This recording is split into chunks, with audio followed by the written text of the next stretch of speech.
उत्तराखंड के उधम सिंह नगर की करेंगे, जहां पर उत्तराखंड के उधम सिंह नगर से मानवता को शर्मसार करने वाली घटना सामने आई है।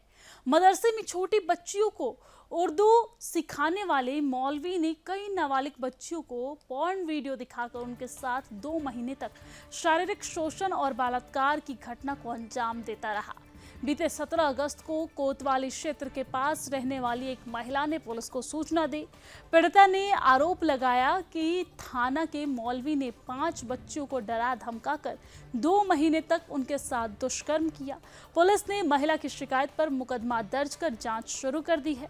पुलिस के अनुसार जांच में सामने आया है कि मूल रूप से पीलीभीत का रहने वाला मौलवी 2 महीना पहले ही बच्चों को उर्दू सिखाने के लिए क्षेत्र में पहुंचा था।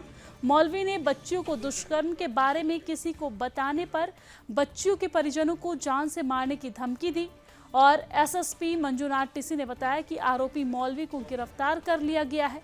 साथ ही 5 पीड़िता बच्चियों का मेडिकल कराने के साथ ही कोर्ट में बयान भी दर्ज कराए गए हैं। इसको लेकर रुद्रपुर विधायक शिव अरोड़ा ने कहा है कि इनको रोकने के लिए विधानसभा सदन में ये मुद्दा उठाऊंगा और इस पर सरकार से कानून बनाने का भी मांग करेंगे। विधायक शिव अरोड़ा ने इस दौरान क्या कुछ कहा है, सुनिए। कुछ दिन पहले की घटना है कि एक मौलवी मदरसे का और वहां पर वो 10 जो कहते हैं नाबालिग बच्चियां, छोटी बच्चियां, उन्हें पहले पॉर्न फिल्म दिखाता है। पॉर्न फिल्म दिखाने के बाद उनका यौन शोषण करता है।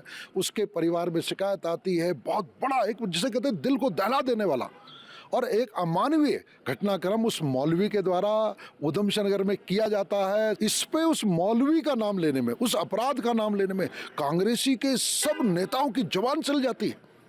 क्यों? क्योंकि वो मौलवी है, वो मदरसा चलाता है।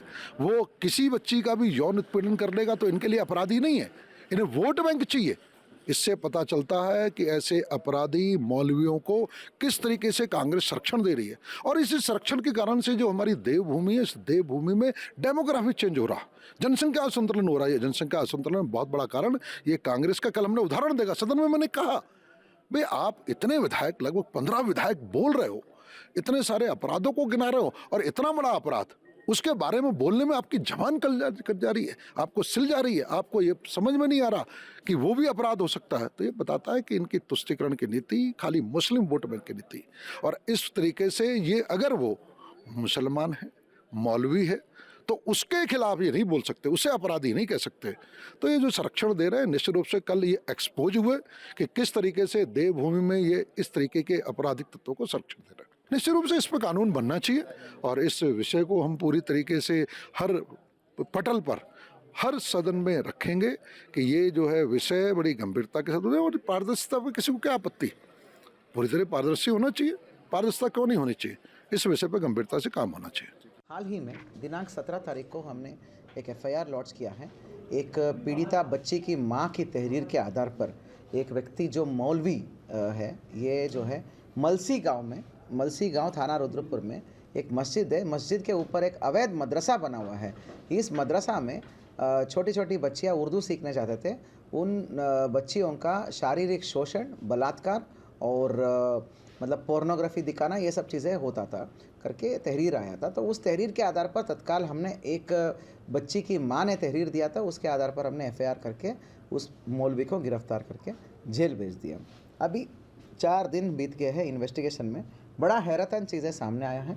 अभी तक जो है तहरीर में ही जो पहला तहरीर दिया था, उसी तहरीर में 4 और लड़कियों का जिक्र है।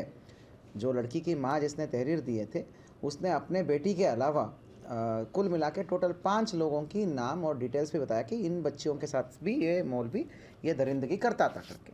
तो कुल मिला के अभी तक 4 दिन हो गए इन्वेस्टिगेशन में। तो अभी तक हमने 5 बच्चियों का नियमानुसार बयान कराया है वीडियोग्राफी में और कोर्ट के सामने भी बयान कराया है। काफ़ी हैरतन चीज़ें हैं। देखिए, ये सारे बच्चियाँ नॉर्मल स्कूल में जाते थे, जैसे हम सबके बच्चे जाते हैं, ऐसे नॉर्मल स्कूलों में, अंग्रेज़ी हिंदी मीडियम स्कूल्स में, नॉर्मल स्कूल्स में जाते थे मॉर्निंग। तो आफ्टरनून, दोपहर को जब स्कूल से वापसी होती है, वो सब मलसी गांव के ही रहने वाले थे, आसपास के इलाके का। तो आफ्टरनून जब स्कूल ख़त्म करके आते तो वो सारे बच्चियाँ को वहाँ पर भेजते थे, वो वहाँ पर उर्दू सीखने के लिए जाते थे।